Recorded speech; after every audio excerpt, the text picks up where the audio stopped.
अस्सलाम वालेकुम dear students. आज की इस वीडियो में हम डिस्कस करेंगे एसए को, पर्टिकुलरली जो आपको लॉ एडमिशन टेस्ट में एसए दिया जाता है उस पर आज हम इस वीडियो में बात करेंगे। तो वीडियो को आपने एंड तक देखना है क्योंकि मैं आपको बताऊंगा कि एसए को लिखने का क्या तरीका है और किस तरह से आप लैट में एसए के क्वेश्चन में अच्छे मार्क्स स्कोर कर सकते हैं।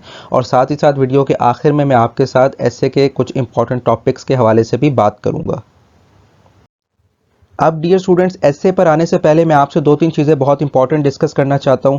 सबसे पहले तो ये कि जिस तरह से मैंने आपसे पिछली वीडियो में भी डिस्कस किया था कि सब्जेक्टिव पोर्शन में एसए आपका 15 मार्क्स का क्वेश्चन होता है और एसए की आपको वर्ड लिमिट जो दी जाती है वो 200 वर्ड्स की वर्ड लिमिट दी जाती है। यानी कि आपने जो एसए लिखना होता है वो 200 वर्ड्स का एसए लिखना होता है और ये एक शॉर्ट एसए होता है। तो इसलिए आपको किसी भी सूरत में इस वर्ड लिमिट को एक्सीड नहीं करना होता, क्योंकि अगर आप 200 वर्ड से ज़्यादा का एस्से लिखेंगे या फिर 200 वर्ड से बहुत कम का एस्से लिखेंगे तो जाहिर है कि आपको अच्छे मार्क्स नहीं मिलेंगे। तो इसलिए आपने जो एस्से लिखना है वो 180 से 200 वर्ड्स के दरमियान में आपने अपना एस्से कंप्लीट कर लेना है। दूसरी जो इम्पॉर्टेंट चीज़ है वो ये है कि आपको सब्जेक्टिव पोर्शन के लिए, यानी जो आपका रिटन पोर्शन है, उसके लिए आपको 2 शीट्स दी जाएंगी जिसमें आपको एस्से और पर्सनल स्टेटमेंट लिखना होता है। अब आपके पास 2 शीट्स होती हैं, यानी कि पेपर की 4 साइड्स होती हैं और आपको कोई एक्स्ट्रा शीट नहीं दी जाती। तो आपको इन्हीं शीट्स पर अपना एस्से और पर्सनल स्टेटमेंट लिखना होता है। तो आपने जो एस्से लिखना है वो आपने एक शीट यानी कि पेपर की 2 साइड्स पर लिखना है। आपने एक शीट और पेपर की 2 साइड्स पर अपना एस्से कंप्लीट कर लेना है, क्योंकि जो दूसरी एक शीट होगी उस पर आपने अपना पर्सनल स्टेटमेंट लिखना होता है। तीसरी जो इम्पॉर्टेंट चीज़ है वो ये है कि आपके पास आमतौर पर ये ऑप्शन होती है कि आप एस्से को इंग्लिश में या फिर उर्दू में लिखें, लेकिन यहाँ आपने एक चीज़ का ख़ास ख्याल रखना है और वो ये है कि आपने जो इंस्ट्रक्शंस पेपर पे दी गई हैं उनको लाजमी पढ़ना है। यानी कि जो आपको पेपर पर इंस्ट्रक्शंस दी गई हैं उनको आपने पढ़कर, अगर उसमें ये दिया है कि एस्से और पर्सनल स्टेटमेंट को इंग्लिश या फिर उर्दू में लिखें, तो आपने दोनों एस्से और पर्सनल स्टेटमेंट को किसी एक लैंग्वेज यानी इंग्लिश या फिर उर्दू में लिखना है। और अगर आपको ये ऑप्शन दी गई है कि एस्से इंग्लिश या उर्दू में लिखें और इसी तरह पर्सनल स्टेटमेंट को भी इंग्लिश या फिर उर्दू में लिखें, तो फिर आपके पास चॉइस है कि आप एस्से को किसी भी एक लैंग्वेज इंग्लिश या फिर उर्दू में लिख लें और इसी तरह से पर्सनल स्टेटमेंट को भी किसी एक लैंग्वेज इंग्लिश या फिर उर्दू में अपनी मर्जी से अपनी चॉइस पर लिख लें। अब हम आ जाते हैं एस्से पर कि एस्से को लिखने का क्या तरीका है। तो एस्से को हम 3 मेन पार्ट्स में डिवाइड करते हैं: इंट्रोडक्शन, बॉडी और कंक्लूजन। तो सबसे पहले इंट्रोडक्शन की बात कर लेते हैं। इंट्रोडक्शन आपका बहुत इंपॉर्टेंट पार्ट होता है। आपने जो एस्से स्टार्ट करना है वो बहुत ही अच्छे तरीके से स्टार्ट करना है, अच्छा स्टार्ट लेना है, ग्रामेटिकल मिस्टेक्स नहीं करनी शुरू में और अच्छे सेंटेंसेस बनाने हैं। इसके बाद इंट्रोडक्शन में एक बहुत इंपॉर्टेंट चीज़ होती है जिसे हम थीसिस स्टेटमेंट कहते हैं। अब थीसिस स्टेटमेंट आपके इंट्रोडक्शन के पैराग्राफ में एक ऐसी स्टेटमेंट होती है जिसमें आप अपने एस्से का मेन आइडिया देते हैं, एस्से का क्रक्स डिफाइन करते हैं।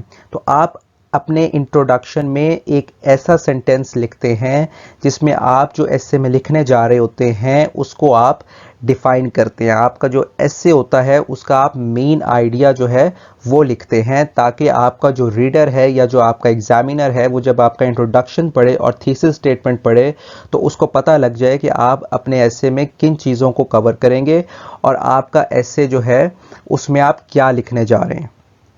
थीसिस स्टेटमेंट जो है ये बहुत इंपॉर्टेंट है, इसके बगैर एस्से नहीं लिखा जा सकता। तो आपने ये एक ऐसी स्टेटमेंट लिखनी है जिसमें आपने अपने एस्से का, जो आप अपने एस्से लिखने जा रहे हैं, उसका मेन आइडिया देना है। नेक्स्ट जो हमारे पास पार्ट होता है एस्से में वो बॉडी होती है। बॉडी एक कॉम्प्लेक्स स्ट्रक्चर होता है और इसमें आप अपना जो टॉपिक होता है उसको इलैबोरेट करते हैं, अपने एस्से के टॉपिक को आप एक्सप्लेन करते हैं। तो इसमें आप आर्ग्यूमेंट्स देते हैं अपने टॉपिक के हवाले से, इसके अलावा आप एग्जाम्पल्स कोट करते हैं और इसके अलावा आप हिस्टोरिकल पर्सपेक्टिव भी अपने टॉपिक का दे सकते हैं। जैसे कि फॉर एग्जांपल सी पैक का टॉपिक है, तो सी पैक के टॉपिक में आप जो है वो पहले इंट्रोडक्शन देंगे इंट्रोडक्शन देने के बाद जब आप बॉडी पर आएंगे तो आप सी पैक की इंपॉर्टेंस जो है उसके हवाले से आर्ग्यूमेंट्स देंगे, ठीक है, आप उसके हवाले से एग्जाम्पल्स भी दे सकते हैं और आप फिर उसका हिस्टोरिकल पर्सपेक्टिव भी डिफाइन करेंगे और ये एक कॉम्प्लेक्स स्ट्रक्चर आपका बन जाएगा। तो बॉडी जो है उसमें आपने अपने टॉपिक को एक्सप्लेन करना होता है through arguments, examples and historical perspective. और थर्ड जो आपके पास पार्ट होता है एसे का, वो आपका कंक्लूजन का होता है। कंक्लूजन में आप जो है अपने एसे को एक पॉजिटिव नोट के साथ कंक्लूड करते हैं।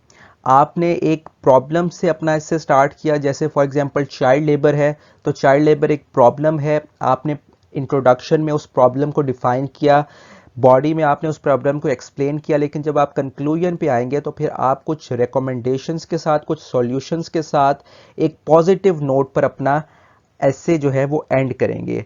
आप जो अपना एसे एंड करेंगे उसमें आपने उस प्रॉब्लम को एक तरह से सॉल्व कर लिया है, आप पॉजिटिव नोट पर अपना एसे एंड करेंगे। तो इस तरह से ये आपका एसे जो है ये कंप्लीट हो जाएगा 3 मेन पार्ट्स में, इंट्रोडक्शन में, बॉडी में, कंक्लूजन में। और आप जो है वो इस एसे को जो आप लिखते हैं इसको हमेशा याद रखें कि आपने पैराग्राफ्स की फॉर्म में लिखना है, ठीक है, एक इंट्रोडक्शन का पैराग्राफ दें, ठीक है, इसी तरह से 2-3 आप बॉडी के पैराग्राफ दें और इसी तरह से एक पैराग्राफ कंक्लूजन का बनाएं।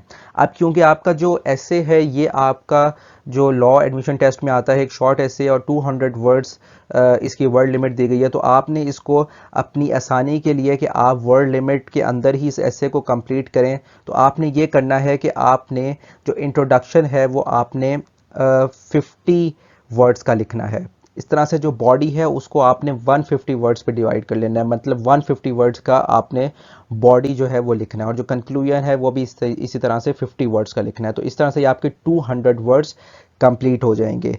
50 मार्क्स का आपने 50 वर्ड्स का आपने इंट्रोडक्शन लिखना है, इसी तरह से 150 वर्ड्स का आपने बॉडी लिखना है और 50 वर्ड्स का आपने कंक्लूजन देना है। तो इस तरह से ये आपका जो है ऐसे वो आपका कंप्लीट हो जाएगा। तो आपने इसी टेक्निक को फॉलो करना है और इंशाल्लाह आप बहुत अच्छे मार्क्स स्कोर कर सकते हैं। अब हम आ जाते हैं एसे के टॉपिक्स पर। तो बहुत सारे बच्चे ये क्वेश्चन करते हैं कि एसे के इंपॉर्टेंट टॉपिक्स क्या हैं और किस तरह के टॉपिक्स जो हैं वो पेपर में आते हैं। तो इस हवाले से मैं अब आपको गाइड करने लगा हूं और आपको एक टेक्निक बताऊंगा, उसको आपने जो है वो गौर से अंडरस्टैंड करना है। तो इसमें सबसे पहले जो है वो हम ये मैंने आपके कुछ एसे के टॉपिक्स हैं जो कि पास्ट पेपर से लिए हैं, पिछले 3-4 जो आपके पास्ट पेपर्स थे उसमें से ये एसे के टॉपिक्स लिए हैं। इनको देख लें कि is it worse to have little money और too much school pupils should be though how to be good parents in future. Some people say that we learn more outside the classroom than inside. Life of Prophet peace be upon him during the preaching of Islam. World is becoming global village. Advantages and disadvantages of social media. तो ये कुछ topics हैं, इसके अलावा भी past papers और हैं जिसमें से आप टॉपिक्स जो हैं वो निकाल सकते हैं।